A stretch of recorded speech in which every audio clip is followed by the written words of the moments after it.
What's up, everyone? We are back at it for another episode of the Pair Program. I'm your host, Tim Winkler, accompanied by my co-host, Mike Gruen. Mike, how you doing today, sir? I'm doing all right. How are you doing? Good. Enjoying, we're getting into the fall feels, right? So I feel like it's the first fall, the fake fall, fake and fall. the next it'll be second summer, and then we'll get into real fall. But yeah, it had like a premature pumpkin spice latte already.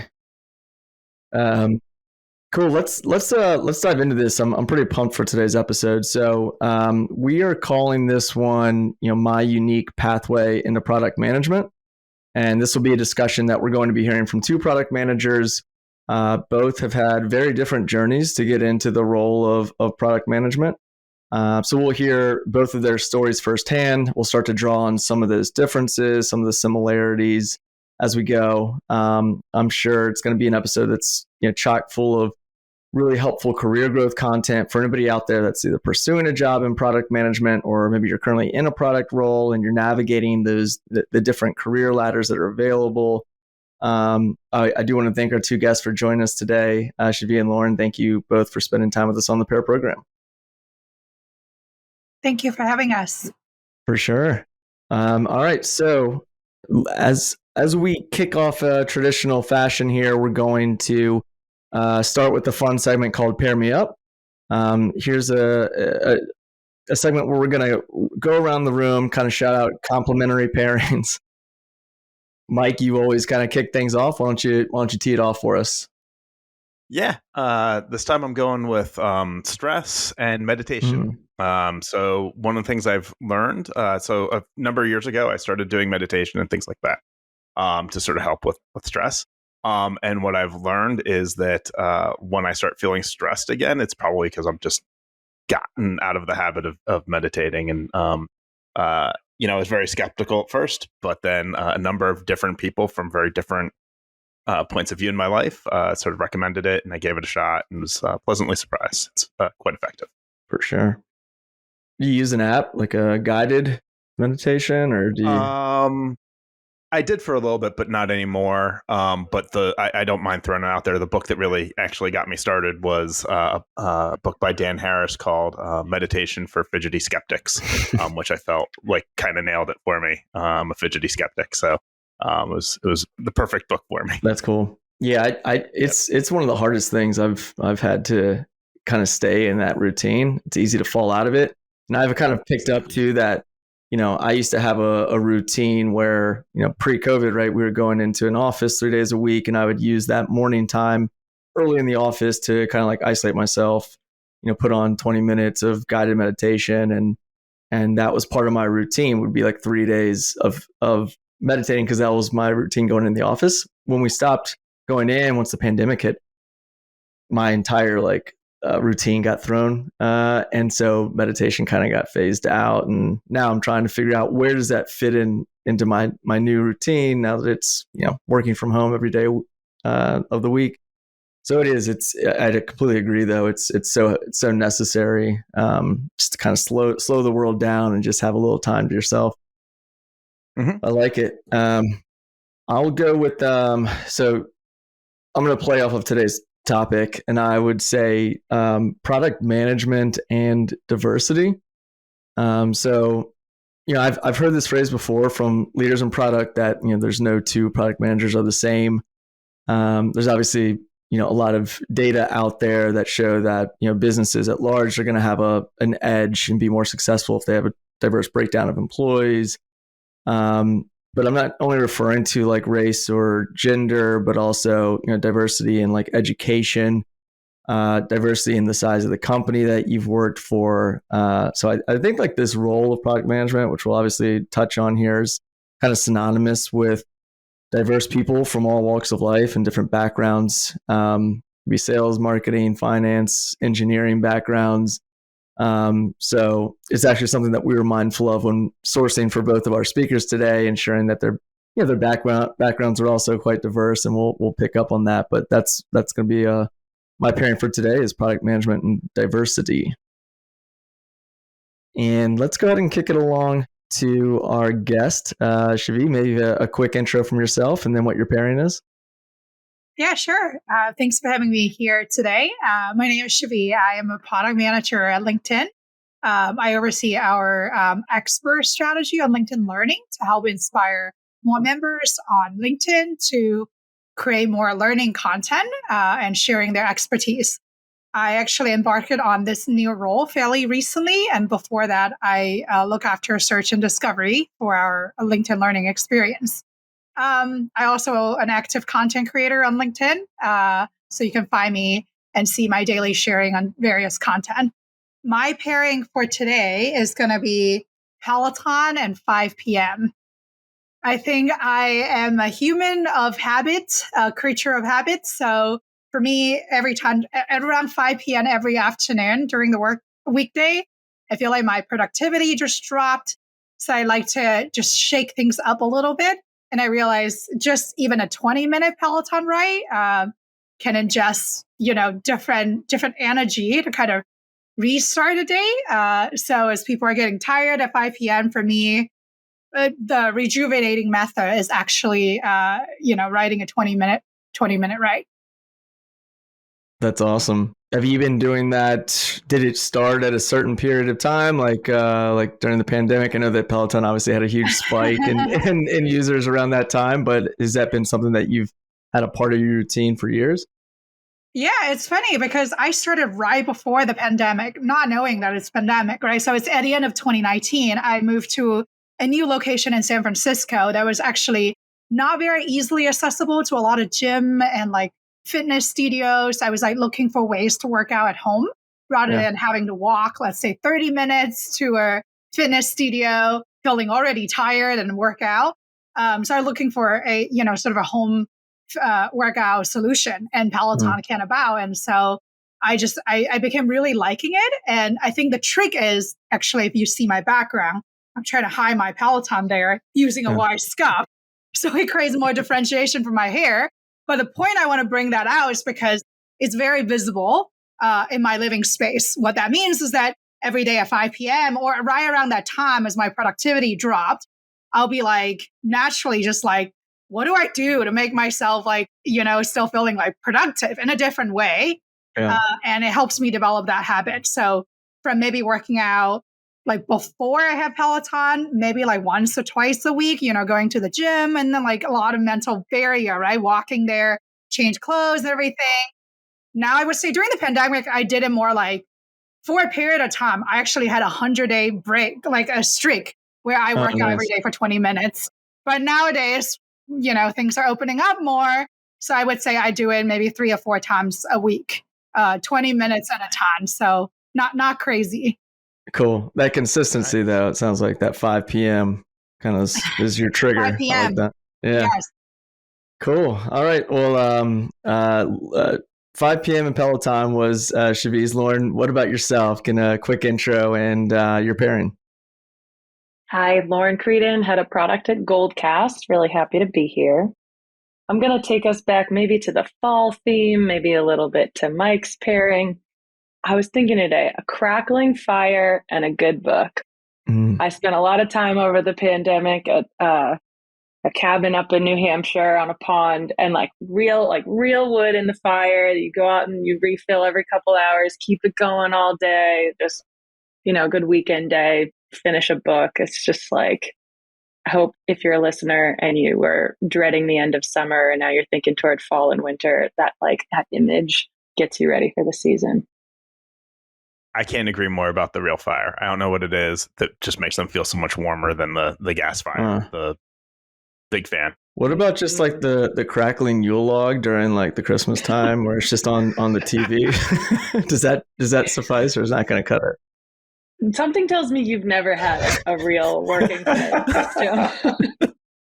Like a solo stove? No, I'm just joking. No, I feel you on the crackling, and like big into camping. I would say that I'm all about the real campfire. The only thing I will say though is that next morning you're gonna reek of smoke, and it's just something you deal with. But I agree maybe in the campfire, but if you have a good working chimney, you can avoid it. That's true. Right. If you wake up smelling like smoke, you should probably have somebody come out and probably need to clean the flue. Another summer I had a tree or a fireplace. And I hadn't either until I'd been spending time at this cabin, and it's a game changer. That's cool. All right, we'll be waiting for our invite to that cabin for a little decompression here from the long summer work. Well, cool. Let's dive in here to to the main topic. So, as we mentioned, we're going to be talking to both of these guests about their journeys. For the essence of saving some time here, I'm going to pass it right over to the guest now. And Shyvees, why don't you give us, your kind of quick 5-minute summary of your journey into product management, and then I'll ask the same from you, Lauren, and then we can kind of riff from there. Yeah, sure. 5 minutes, a lot of time or not a lot of time to reflect on a career journey. I would say, if I were to summarize in one sentence, I like to start with, I think my journey reflected a lot of what a career pivoter would have gone through. Like lots of zigzagging to find out what you're passionate about, what you like to do. So I would say, so my career started in Hong Kong, where I was studying in finance and economics. And as a lot of people know, that Hong Kong is a financial center. So a lot of people going into jobs in finance. And not surprisingly, I explored that path as well. So I was interning at JP Morgan as an investment banker one summer, and very quickly realized that finance is really not my forte. I didn't really enjoy that experience. It was fun, but it feels like, it needs a certain personality type. So then in the last year of my undergrad as a senior, I was looking for ways to grow a more well-rounded skill set. So at the time, consulting came to me, and I was like, well, if you don't know what you want to do, the best way to do it is through consulting arrangement, working for different companies in different capacity. So for the first 3 or 4 years of my career, I worked as a consultant, in both strategy and IT implementation. So I travel around the world to UK, Singapore, Australia, working on a number of digital transformation projects, helping companies implement their CRM, Salesforce, to building retail solutions, apps, building e-commerce store, website. All that great experience made me realize, well, I heard about this magical place called Silicon Valley in the US, and I want to come over and explore more path. So, as many folks who do consulting, a natural path is to pursue like a MBA or Master of Business Administration program. So I found a special program that kind of blends traditional MBA as well as a partner dual degree with our engineering school, doing a lot of design thinking, user research, at Northwestern. So I decided to pursue this path back in 2014. Spent 2 years in Chicago doing various projects around product design, and start to develop this passion for product management. That was the first time I heard about it.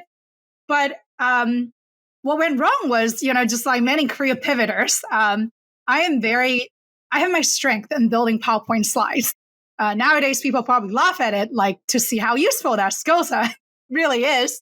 But back then, if you're a consultant, that's something you take pride in, right? So I didn't have any engineering background, as you've seen from my story.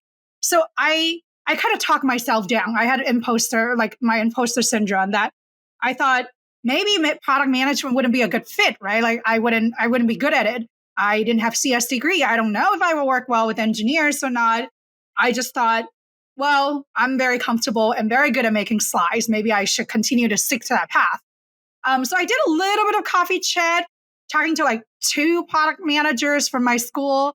They told me about how they design like one button on like an Adobe Photoshop application. And I was like, not interested in that. Too small a scope. Feels like I'm going to stick to my slides and painting the vision. And so I went back to consulting after business school.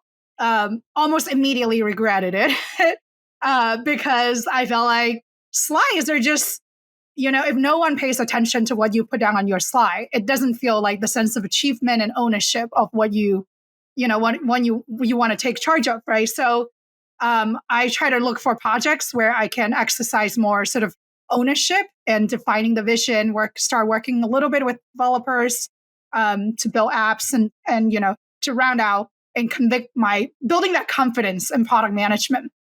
So I would say about 4.5 years ago, I got an opportunity to work at LinkedIn in an internal product tooling program management space.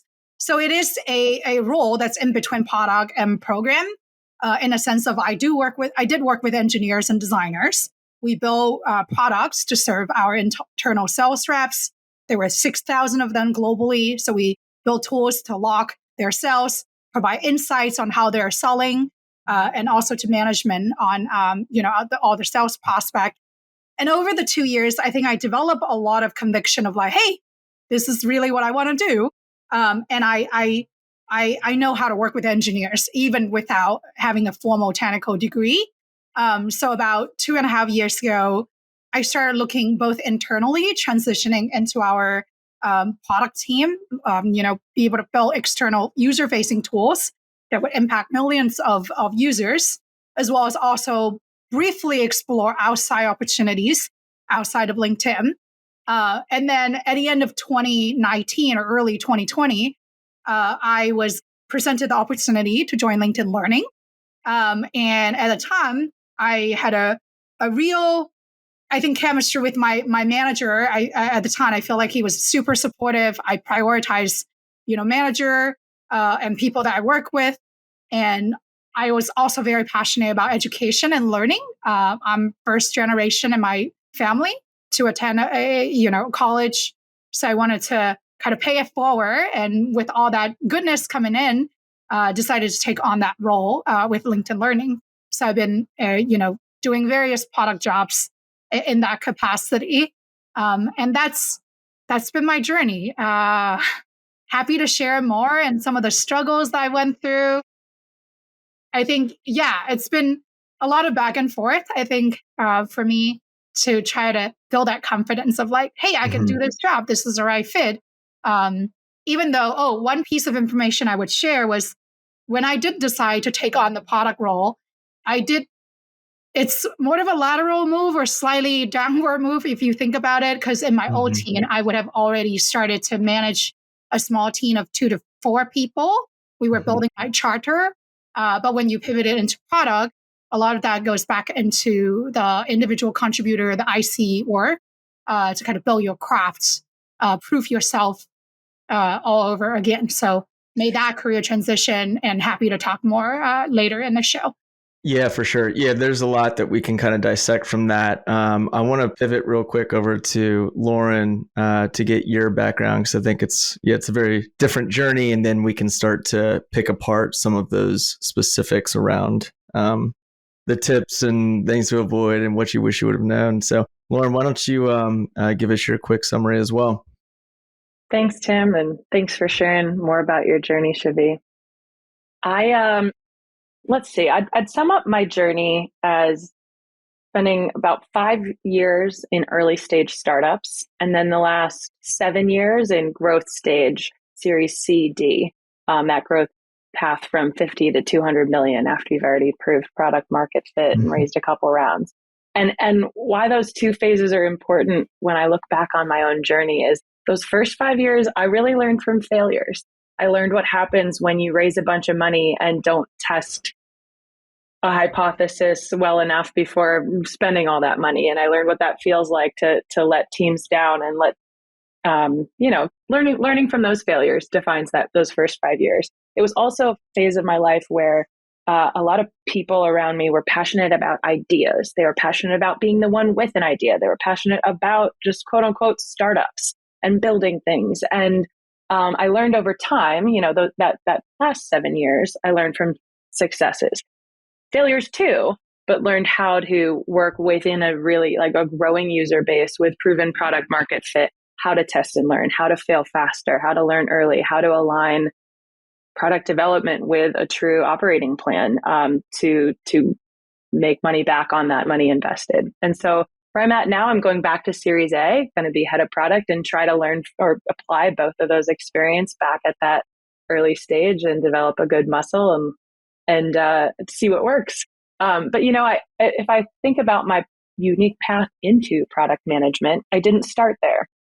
None of those first 5 years was really working in product management roles. I was a co-founder. I was a head of partnerships. I was eventually starting in that my first the first company the growth stage company I joined was a company called Huddle. Give them a ton of credit for my on-the-job product training.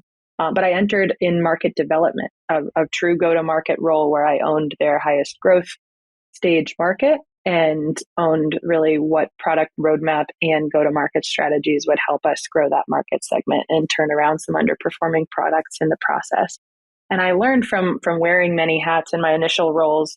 I learned how all of those different roles function. And then when I was working in that go-to-market role, I really wanted to learn more from these high-growth product teams too. And so I sat with the product teams, and one of my early PM partners, while I was the market development lead, taught me a lot about what I knew.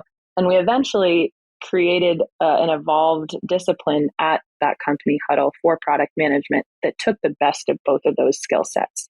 It was about 6 years ago or so, 7 years ago, when you saw two types of product managers, and the product manager archetype that was more common was closer to a project manager.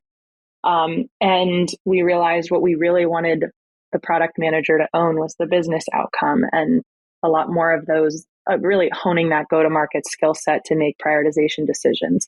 And so we evolved the product role within this company, Huddle, and I realized that I really wanted to get into product management too, because they say if you have a hard skill set, if you're doing one of two things to add value to a company, you're either building the product or you're selling the product, and you could distill it down to one of those true things.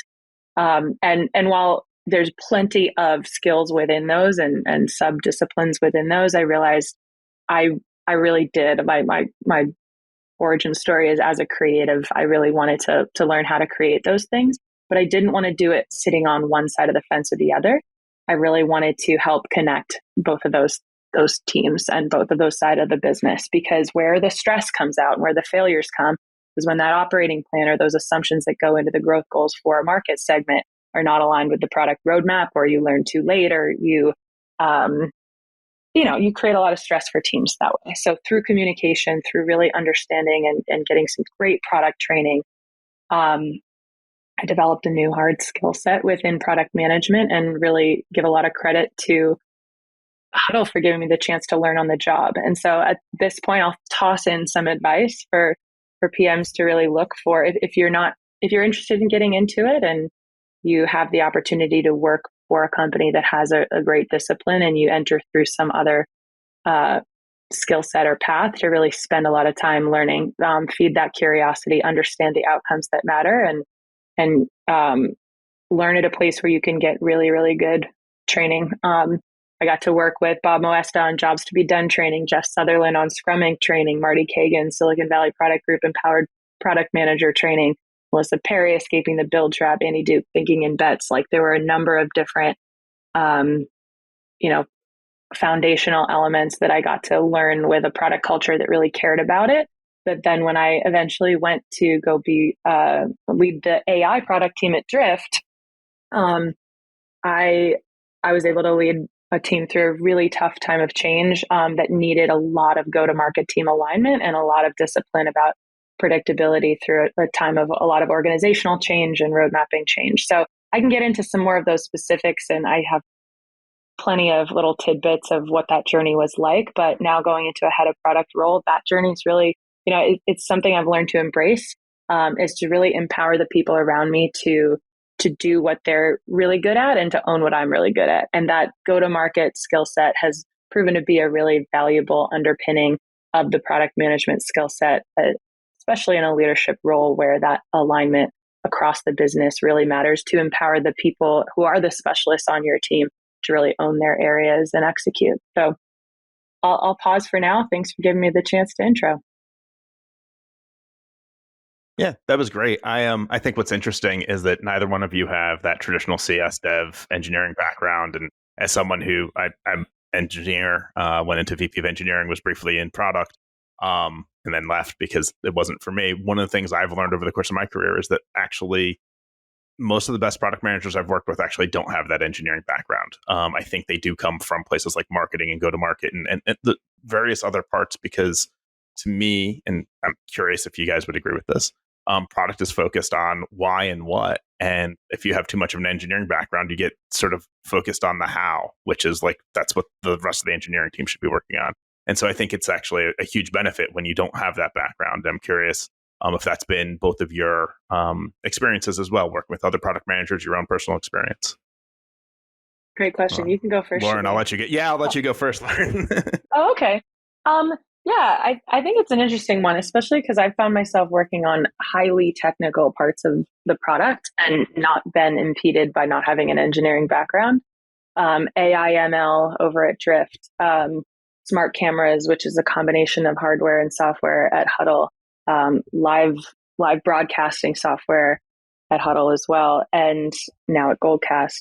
And I think what's made me a really great partner to the engineering directors I've worked with is the ability to really let them and empower them to do what they're best at. And my own curiosity and able to be, conversational in the concepts works for me. But something that's really allowed my teams to thrive, I believe, is me owning, I'm going to own the go-to-market alignment. I'm going to really help drill down to what's most important for the business so that when it comes to complexity, you can coach me on where that complexity lies and help us drill down to what's the trade-off that's going to matter, and been like a really good partner in learning what matters to them, leaning in, being like that team psychologist to understand, how can we help drive engineering culture forward? But like you said, Mike, not focusing on the how, but focusing on the what and the why, and prioritization and team culture and values, and empowering owners across the team has helped me thrive without that background. I detail what Lauren and Mike said. I think for me, I also was working on pretty technical product on the platform side, as well as AI and ML until my recent role.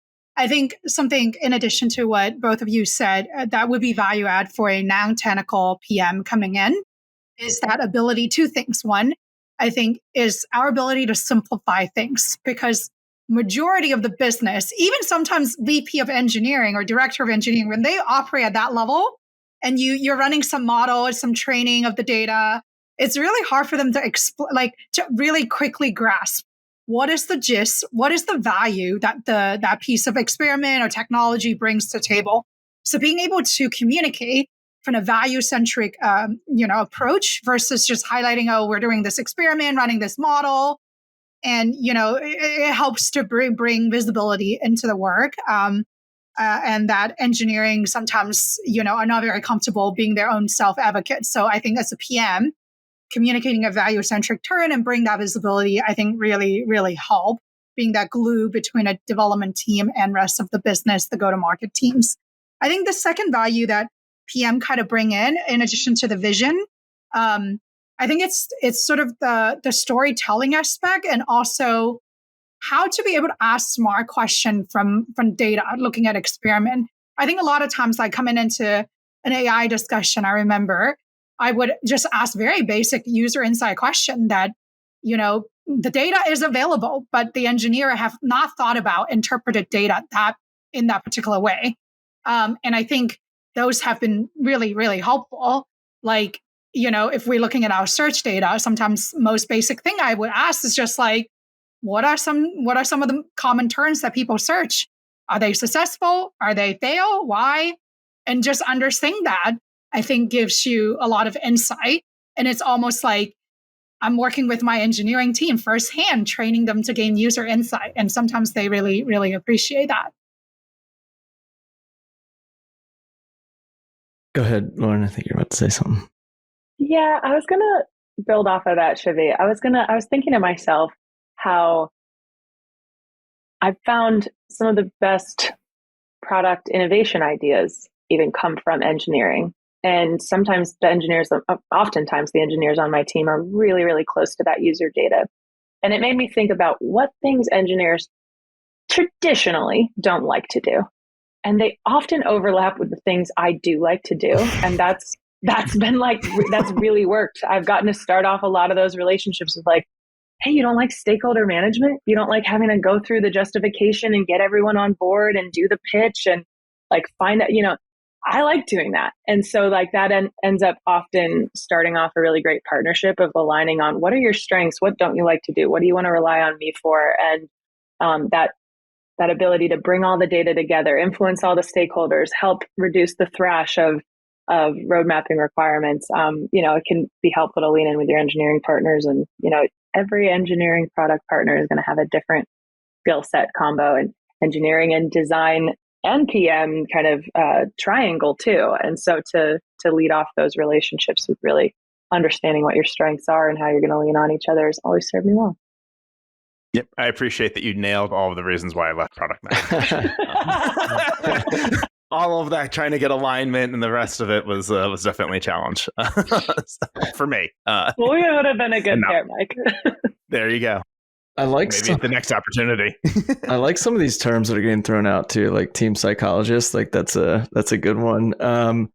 But I think, Shyvees, you brought up something interesting that I feel like maybe we can expand on, because you referenced like imposter syndrome, and not really feeling like, I don't know, like, and I want to take this a little bit from the angle of breaking into product management, because I think this is a unique just topic in itself, because it's not truly something that you're going to just study a core like product management throughout your undergrad and know exactly like, oh, I'm going to get into product management straight out of school.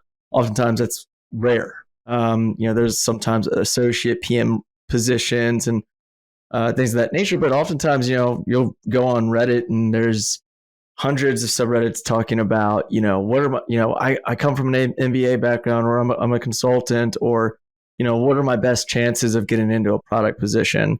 And I think that leads down this imposter syndrome that you were referencing of, I don't know if I was, meant to be in this seat or not, because I still have so much I need to learn.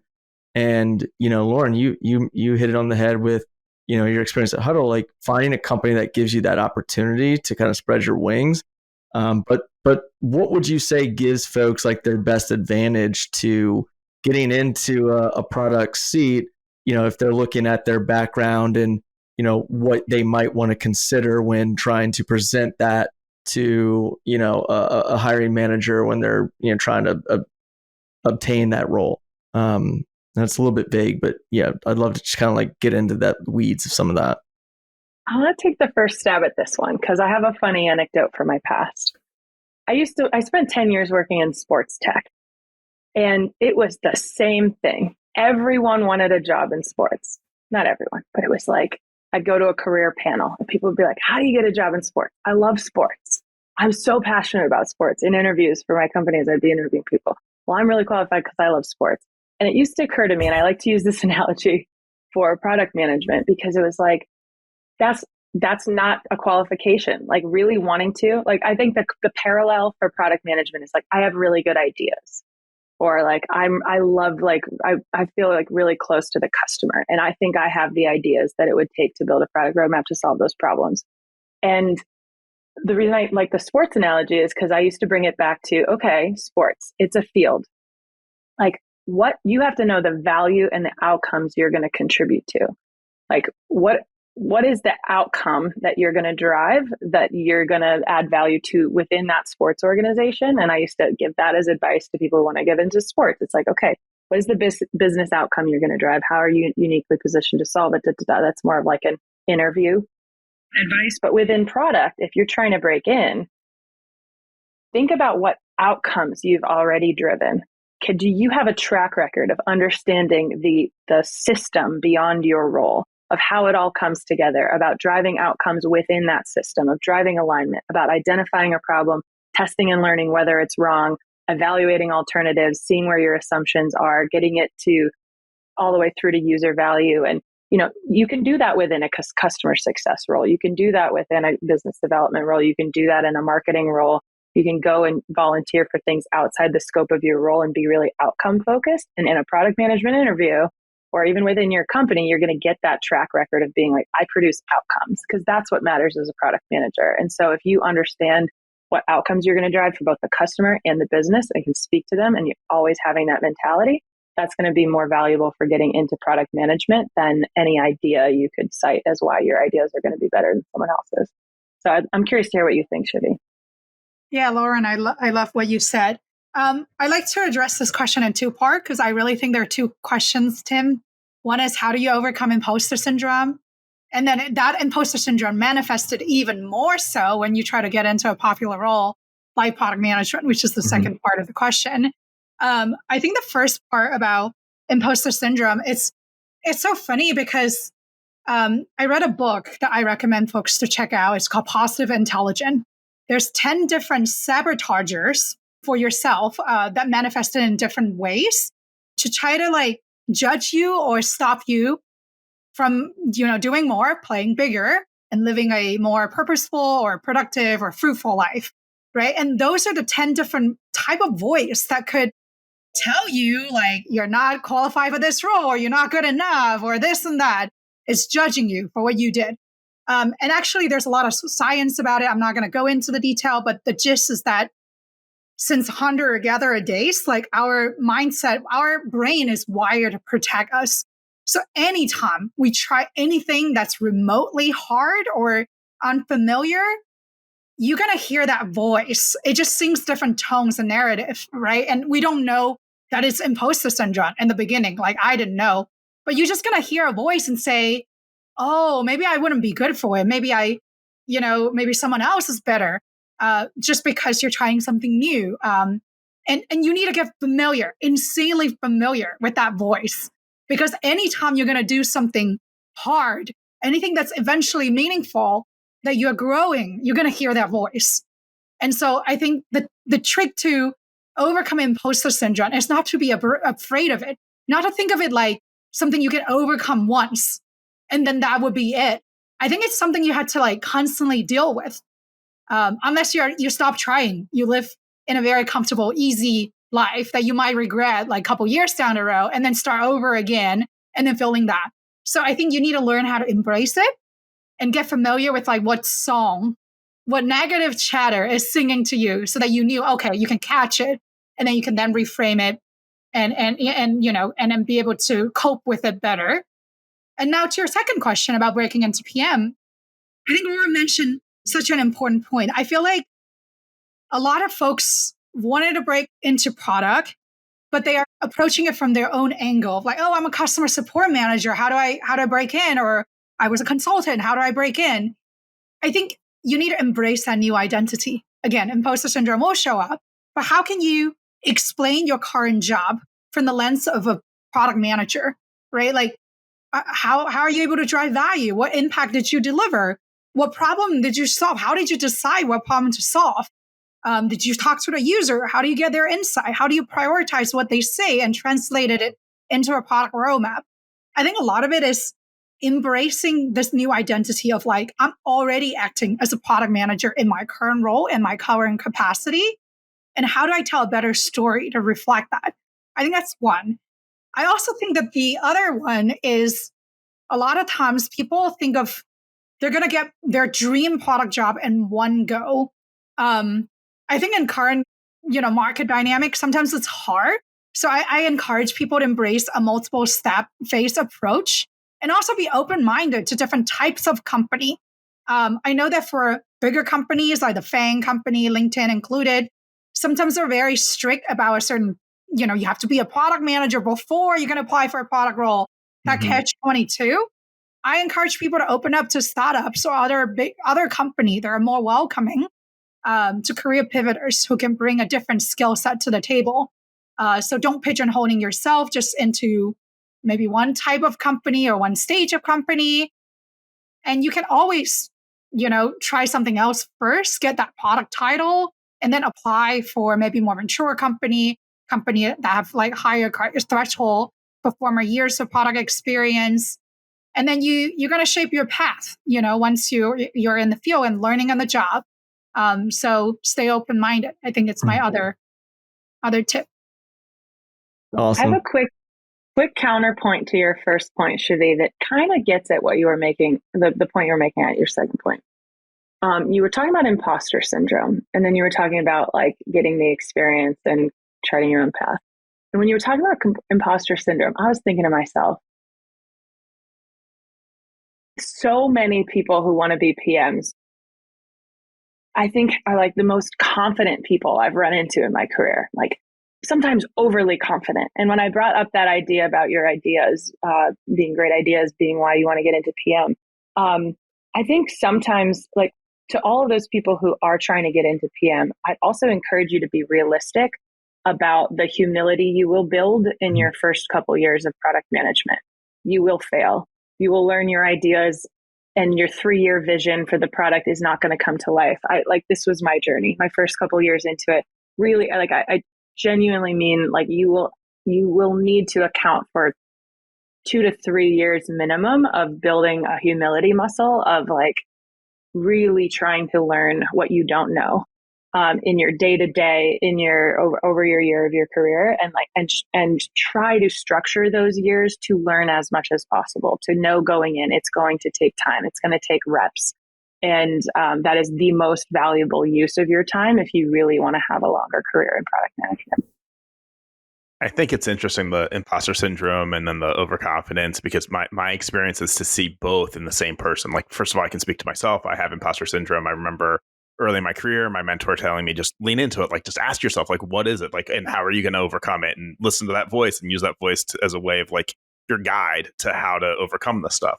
But I can also say that I've worked with plenty, especially in product, who come in. I think they're scared that they're going to be found out, that they don't know what they're doing. And so the way that comes across is this overconfidence, they don't want to ask questions. They don't want to appear to not know what they're talking about. And I think that one of the hallmarks of a product person is asking good questions and saying, I don't know. And maybe there's some other way and other things along those lines. I think I think both of you are basically getting at the same thing, which is like, but just from different angles. And I think there's lots of great content there. Yeah. We could probably spend a whole episode on. So true. I like to call it working in public as the solution to like not feeling like you have to show up with all the answers, and just being open to being wrong and learning and asking those questions and saying, this is where we're at, and meeting with as many people as you can to learn about it, whether that's an initiative or in the shape of your own career. So. Yeah. I think like, there's the breaking into product piece that we're talking about. And then I think, when we talk about product management and it being such a vast space, Shyvees, I was looking on your LinkedIn feed, and of course you're putting out great content from being part of LinkedIn.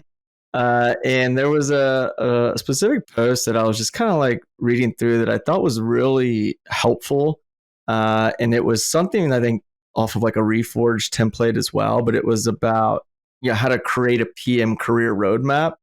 And I think this is just a general exercise that I find is probably transferable, not just on the PM path, but also when you're going through a job search and you're trying to understand like who do I want to work with, like from a company size perspective, what is it that I'm passionate about from vertical.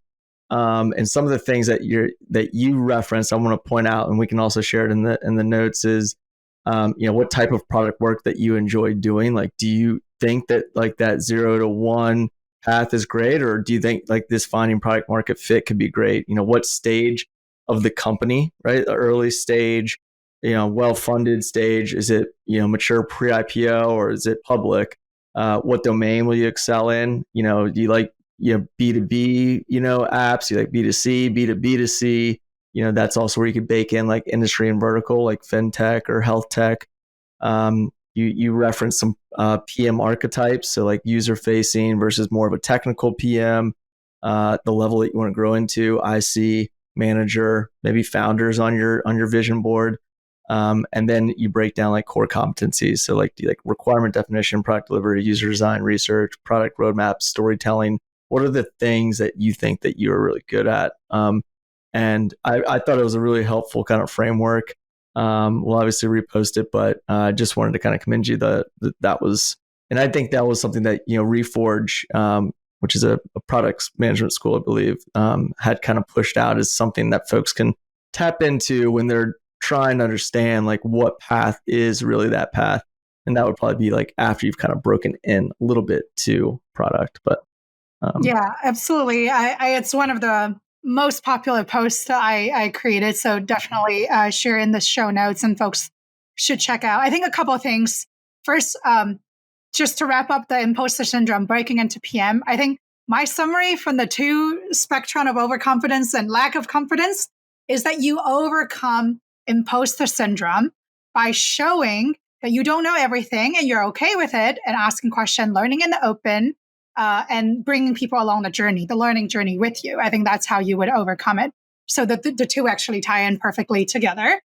Second, Tim, to your point, yes, it's a really helpful framework. And I also recommend Reforge having a lot of different resources. Their blogs, even if you don't pay, the annual membership fee, their blogs have some articles that were written by a lot of operators that had years of product experience in various domains that go in pretty in depth. So I think if you want to just even doing research about understanding what you do as product marketers versus product management, I think it will give you a lot of case studies and frameworks to embrace. Specifically on this career death framework, I encourage everyone to check out and do that reflection. But just like what I was saying and what Lauren was saying, be realistic, meaning that you might have a current version of your roadmap. You might have an idealistic version, like I want to do consumer-facing products like Instagram Reel, whatnot, like sexy consumer product. But if all of your experience so far is B2B, for example, then it might be a really hard pivot for you to go straight from B2B all the way to consumer, front end, development.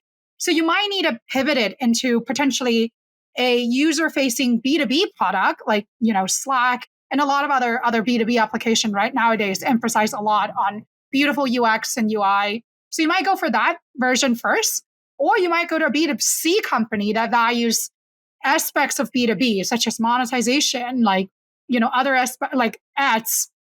So make sure you use that as a way to plan your roadmap. Like it might take multiple steps before you get to where you eventually want to go.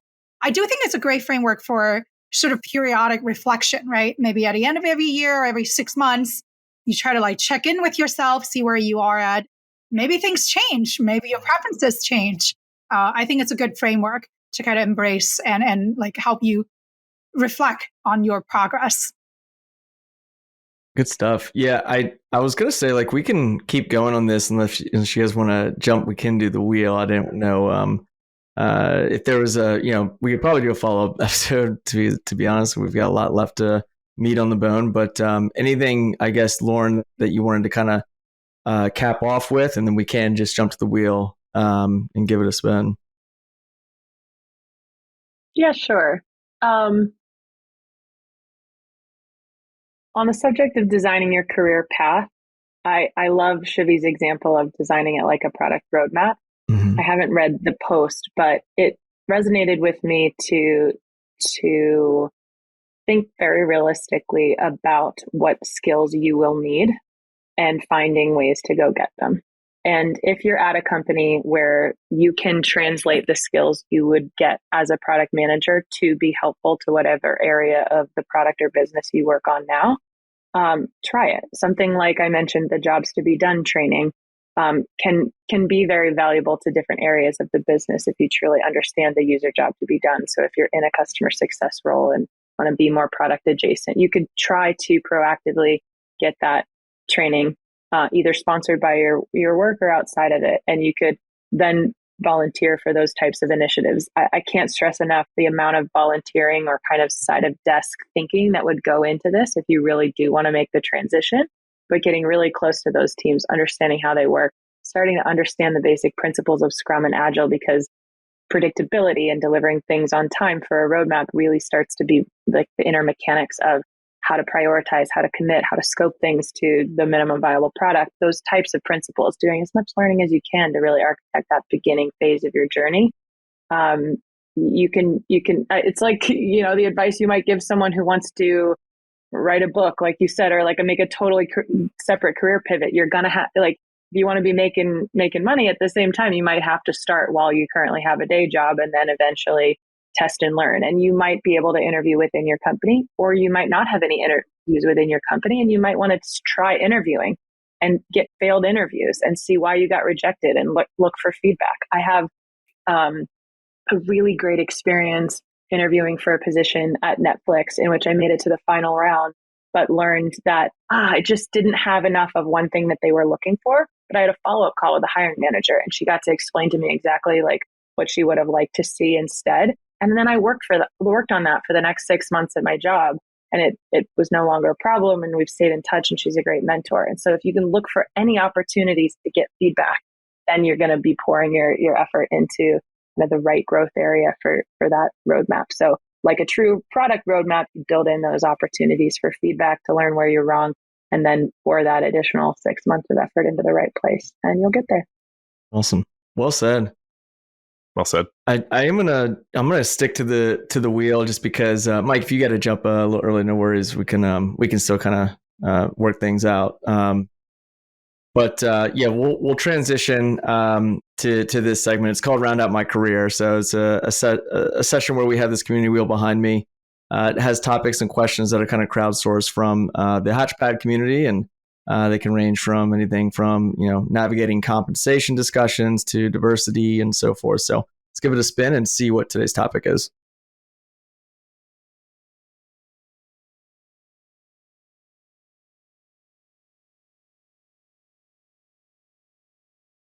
All right, leadership.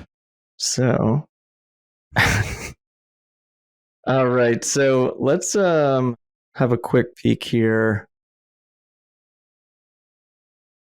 So, this is a little bit generic, but I think it's appropriate. We've got obviously a great couple of folks here that have one which works for LinkedIn Learning. So this might be a tee up for you, but I'm generally curious on, from leadership courses, trainings, development that you've taken.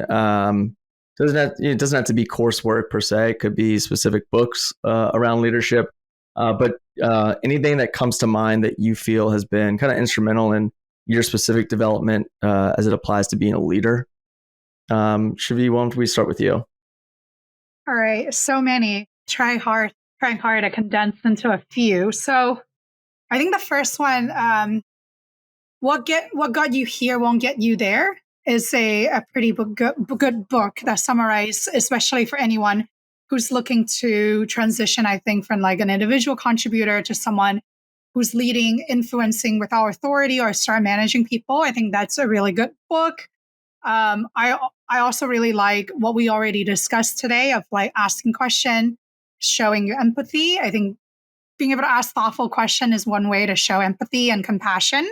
And that's kind of been my leadership principle.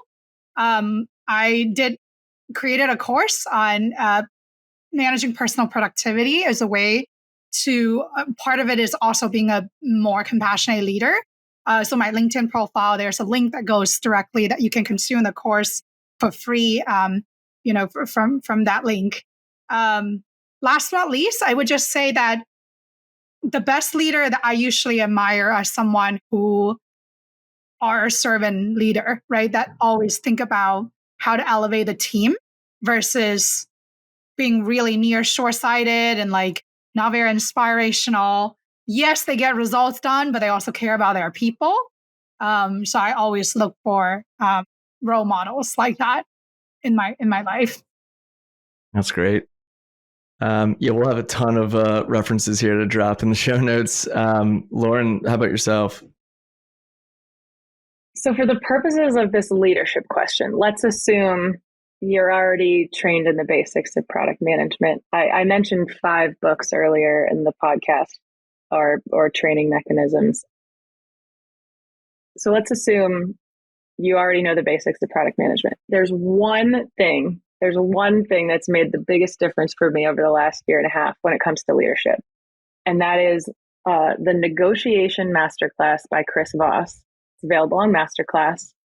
And I wanted to skip ahead when I opened it up. I was like, oh, well, I already know that part about building trust. And I kind of want to just get to that part that's maybe about like the very specific type of negotiation I want to do. And I came in with this assumption about why I needed negotiation and what it was. But the course was designed to not let you skip ahead. I had to go through those initial parts, and it helped me realize how much I didn't know already. Someone already in a leadership role about leadership and communication. And I would so encourage anyone to spend the time looking at it and reviewing. As someone who's already built their muscle about building trust and leadership through communication, revisit it with this guy, Chris Voss. He's a trained hostage negotiator, and he is well known for training salespeople on how to negotiate. We come in with this idea of what negotiation is, and some people brand it as this, ability to get what you want out of a situation. And he totally rebrands it. And he's like, true negotiation is about getting to an outcome that both people want and making the process really enjoyable and building trust along the way. And the tactics I learned in even those first couple modals of that course changed the way I have day-to-day conversations with my coworkers, changed the enjoyment I get out of them, changed the actual ability to learn from those people, things that I was making assumptions going into those conversations. And they're really small tactics. They do boil down to listening more, but there's very specific ways you can get people to reveal more in a way that they're trusting you while revealing more. To use a simple one, I go into conversations and think that I was building trust by restating to people, like, showing them that I kind of knew maybe where they were coming from. And he helps you realize how, even if you were to know exactly where they're coming from, that doesn't build trust. That doesn't build empathy. Giving them the opportunity to state it in their own words and know you've heard them is like the master differentiator. So I think it really empowered me to do even more listening than I was already doing, use a couple key tactics to really give other people the floor. And I've seen really, really great results from it. So I highly recommend The Art of Negotiation Masterclass by Chris Voss in whatever format you choose to listen to it. That's great. Yeah, that's what we have to do as PMs. We have to negotiate with stakeholders and with roadmap items and customers. And the more you can listen, the more you can learn, the better for your career. I'm big masterclass fan. I really enjoy the book by Chris Voss too. So I think the class might be even more engaging and easier for one to consume. So ditto that recommendation. That's great. Mike, did you have anything you wanted to throw in there? I mean, that's a tough act to follow.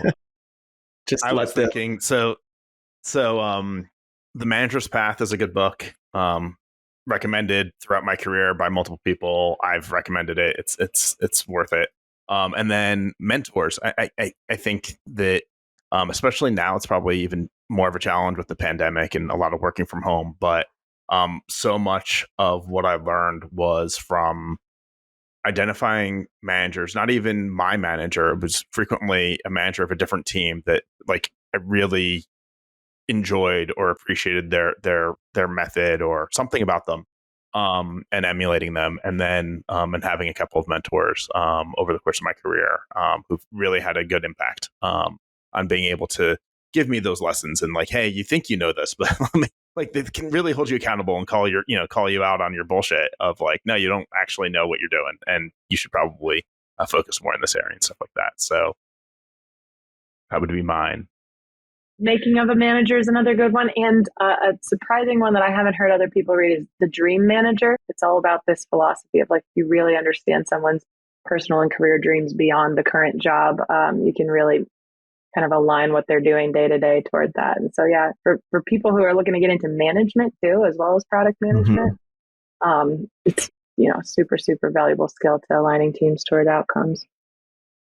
Yeah, I'll just kind of, quickly throw in a couple more items. I did a lot of like digging into, online leadership courses. I've been running a small business for 10 years and, never thought about like, going back and getting an MBA or, figuring out how that would help me, be a better polished, entrepreneur. And I think there was a certain point where I was like, I would actually benefit from having some sort of, academic training. So I went and did a leadership course through MIT's management Sloan School, basically on how to be a how to be a leader, and like they said, it's an exponentially changing world, and just kind of like bringing it into, for me anyways, it was right after we went fully remote, and trying to understand how to really kind of keep my team motivated, keep culture, morale high. Those were things that, it was helpful to kind of get a little bit of a validation from, a certified school. But at the same token, I'd say probably the best has been kind of, you touched on it, Mike, which is finding like really like mentors that are kind of in your lane, that have maybe done really what you've done in specific growth spurts, and getting their 2 cents. That's been probably the most helpful as far as, relevant to growing a small business. And then I would say like there's forums, the communities, that are really in your sweet spot. And one that we always like to promote is Rand's Leadership Slack community. They have a ton of great, just engineering, product focused leadership, real specific, going from like, IC to manager, or how to be a staff engineer that's graduating my career. There's a lot of different, very specific, like sub channels in the Slack. So I like to give that one a shout out.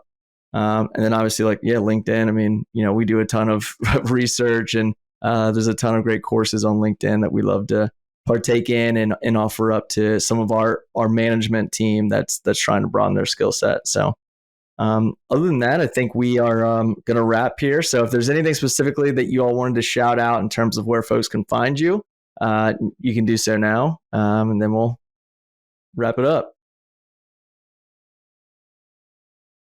It could be social media. It could be, I don't know if there's anything specific. I know you need a job. Why don't you start? Sure. Yeah, you can find me on LinkedIn, Lauren Creedon on LinkedIn. Would love to find a few more folks to mentor over the course of the next year. So always looking to connect with familiar faces and new unfamiliar ones. Nice. All right. Likewise, you can also find me on LinkedIn, follow me. Also, almost every Friday, I host another show called the PM Learning Series, where I get to interview some PM thought leaders and industry builders on their journey, particularly in product management.